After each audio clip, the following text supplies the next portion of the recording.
Now, a vigil to honour a murdered British woman has been cancelled because of coronavirus restrictions. A police officer has been charged with kidnapping and killing Sarah Everard. The 33-year-old disappeared as she walked home from a friend's house in London on March the 3rd. Her body was found on Wednesday.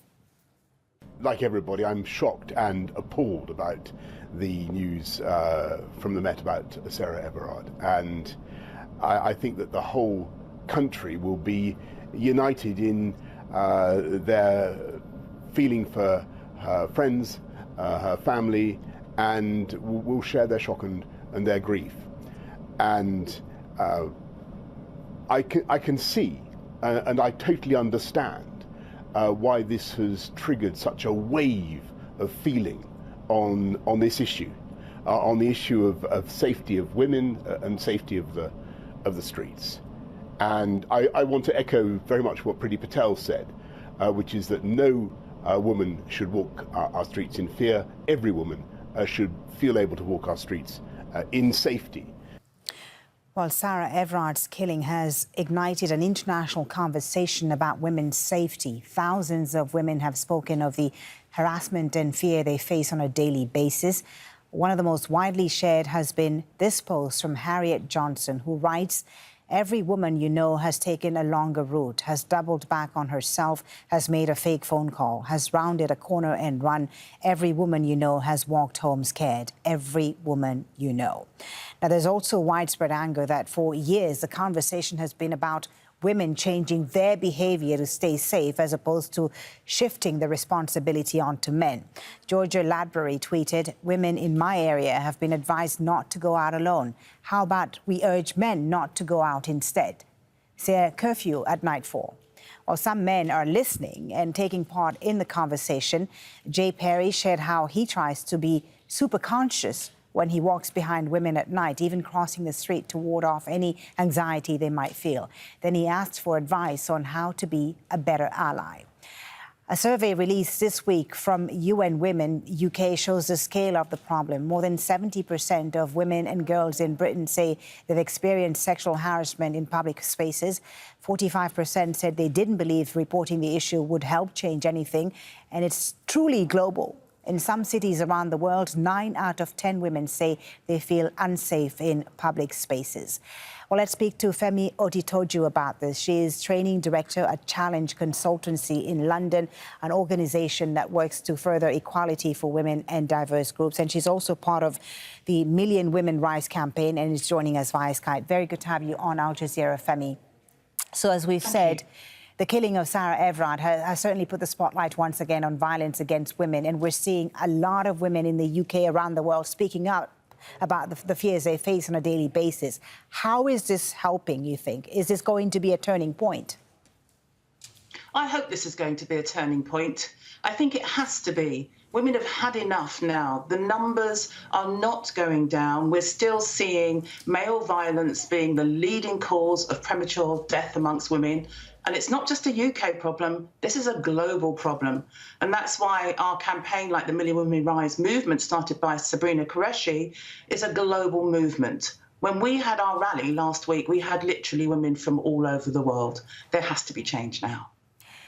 Do you find that race, that it affects women differently? I mean, when it comes to race, for instance, I know that in the UK, black women very often don't come forward and talk about this issue because, you know, of race issues and so on. Do you think this will change now? You see, now that's a really important point. It's not just that black women don't always come forward. It's also that the attacks on black women, the murders of black women, don't always receive the same media attention. They don't always receive the same police response. So, yes, we are hoping that will change, but we've had some cases recently where people's families have had to go out and search for them. So in the case of Blessing Olusogun in October last year, we still have no idea what became of that young woman and why she died, and we haven't got a high-profile investigation into that. So it is treated differently. It's treated differently according to the woman's race. That's interesting that you say that. And what upsets many women including myself, I have to say, is how surprised very often men are when we talk about our experiences of, being harassed in the street and so on. Whose responsibility is it, you think, ultimately to protect women?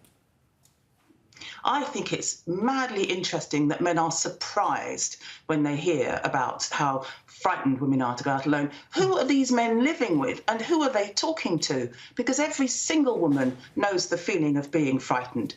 Whose responsibility is it? It's everyone's responsibility. The problem is that women have shouldered most of that burden up until now. And now men need to step up. Every single man needs to be a role model to our boys. They need to be a conscience, don't they, to their friends, to their colleagues, to their brothers, and most of all, they need to be an ally to women. Right. In the UK, we've heard the Prime Minister speak up about this, the Interior Minister as well, the Home Minister. Is there a role for the government, a bigger role for the government and for political figures to play here? And also, what about policing in all this? There is absolutely a big role for the government to play here. And if we could ask for the government to make some changes, we'd be looking for things like misogyny being made a hate crime. We'd like to see street harassment a criminal offence. We need to see social media organisations being held accountable for the contents that they allow on their platforms. And yeah, we need to address porn culture as well, because of course, in a lot of these cases, we see men enacting things that they've seen in violent porn in real life on women's bodies. And even when there is justice, it often takes a long time. What about the law in all this?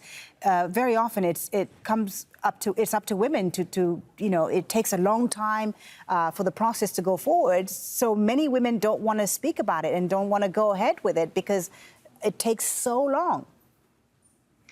Time is one factor. It does take too long. We'd like to see that sped up.